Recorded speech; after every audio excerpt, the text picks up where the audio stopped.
Hi అండి అందరికీ. అయితే ఇక్కడ మా చెల్లె వాళ్ళ ఇంటికైతే వెళ్తున్నాం. మా చెల్లె వాళ్ళు కూడా ఇక్కడే ఉంటారు. మేము ఢిల్లీలో ఉంటే వాళ్ళు నోయిడాలో ఉంటారు. వాళ్ళకు మాకు అయితే ఒక 20 కిలోమీటర్స్ అయితే డిస్టెన్స్ అయితే ఉంటుంది. చాలా రోజుల నుంచి అయితే మా చెల్లెనైతే ఒకరోజు రాక చాలా రోజులు అవుతుంది నేను చూసి అనేసరికి మా పిల్లల్ని పట్టుకొని అయితే నేనైతే వెళ్ళాను.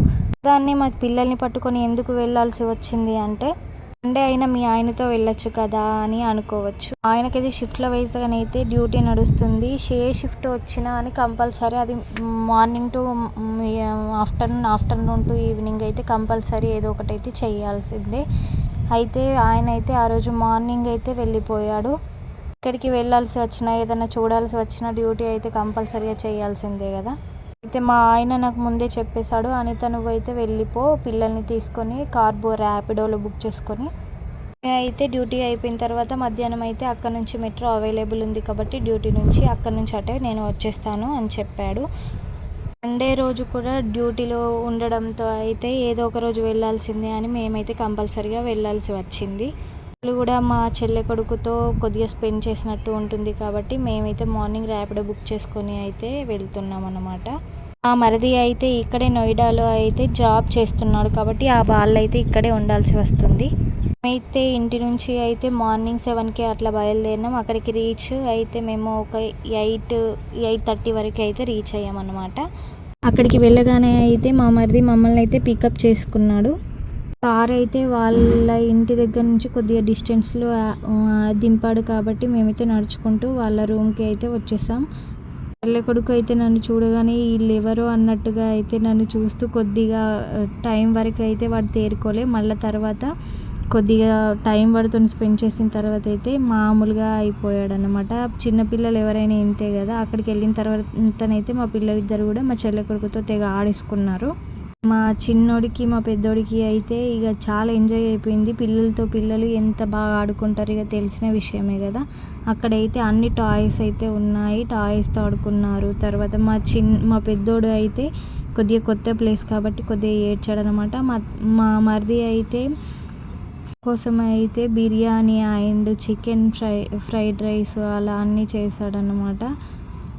ఈరోజు నేనే వండుతాను, నా టేస్ట్ అయితే మీరు చూడండి అన్నట్టుగా అనుకుంటూ అయితే మా మరిదే ఆ రోజు అయితే వంటలు అయితే చేశాడు. తర్వాత మేమందరం కుమ్మి పడేసాం. టేస్ట్ అయితే చాలా అదిరిపోయింది తెలుసా. తర్వాతనైతే మా ఆయన డ్యూటీ నుంచి మధ్యాహ్నం అయితే అంటే మా చెల్లె వాళ్ళ ఇంటికి వచ్చేసరికి అయితే 3 ఎట్లా అయిందన్నమాట. తర్వాత మా ఆయన తిన్న తర్వాత అయితే టీ తాగి తర్వాత కూల్గా అంటే ఎండలు మండిపోతున్నాయి కదా, కూల్గా అయిన తర్వాతనైతే మేము బయటికి అయితే వచ్చేసాము.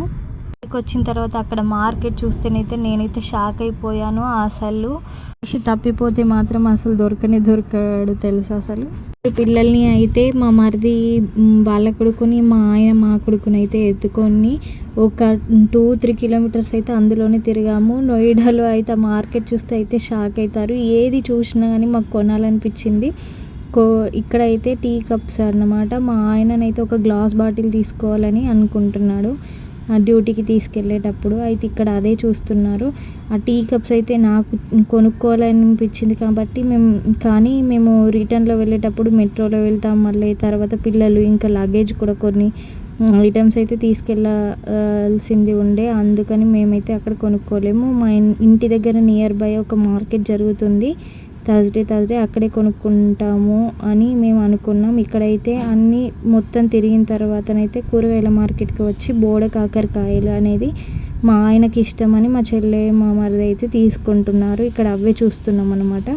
మళ్ళీ మేము ఇంటికి అయితే రిటర్న్ బ్యాక్ అయ్యాం మా చెల్లె వాళ్ళ ఇంటికి. అక్కడైతే మేము ఇష్టమైనవి అన్నీ కూడా తిని అయితే రిటర్న్ బ్యాక్. ఆ రోజు ఏమైందేమో మా ఆయనకు మా మరిదికి అయితే బాగా అయితే ఇష్టం ఉన్నాయి, చూసిందల్లా తినండి మీకు ఇష్టం ఉన్నాయి తినండి అన్నారు. కానీ మాకు అక్కడ అన్ని ఐటమ్స్ చూడడం వల్ల అయితే మేమైతే తినలేకపోయాం. ఏది తినాలో అని కన్ఫ్యూజన్లో కూడా ఉండిపోయాం. మళ్ళీ ఇక్కడైతే రిటర్న్ ఇంటికి అయ్యాం కాబట్టి అయితే ఇక్కడ నడుచుకుంటూ అయితే వెళ్తున్నాం. మా ఆయన మా మరిది అయితే ఇంటి నుంచి స్టార్ట్ అయిన నుంచి అయితే మళ్ళీ ఇంటికి వచ్చే అంటే మార్కెట్ అయిపోయి మొత్తం షాపింగ్ అయిపోయి ఇంటికి వచ్చే వరకు అయితే పిల్లల్ని అయితే ఎత్తుకొని అయితే ఉన్నారు. నిజంగా చెప్పాలంటే వాళ్ళ స్ట్రెంతే వేరు అసలు ఆర్మీ పర్సన్స్ది.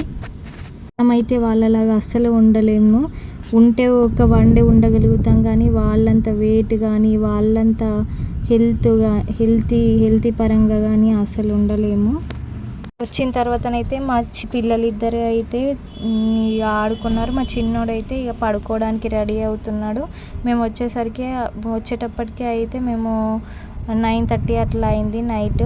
ఆ రోజు అయితే మా చెల్లె వాళ్ళ ఇంటికాడనే ఉన్నాము. మా చిన్నోడైతే నిద్రకు వచ్చి అయితే ఏడుస్తున్నాడు. నన్నైతే పడుకోబెట్టి మేమందరం పడుకొని నెక్స్ట్ డే మార్నింగ్ అయితే మేము మెట్రోలో వెళ్ళిపోయాము.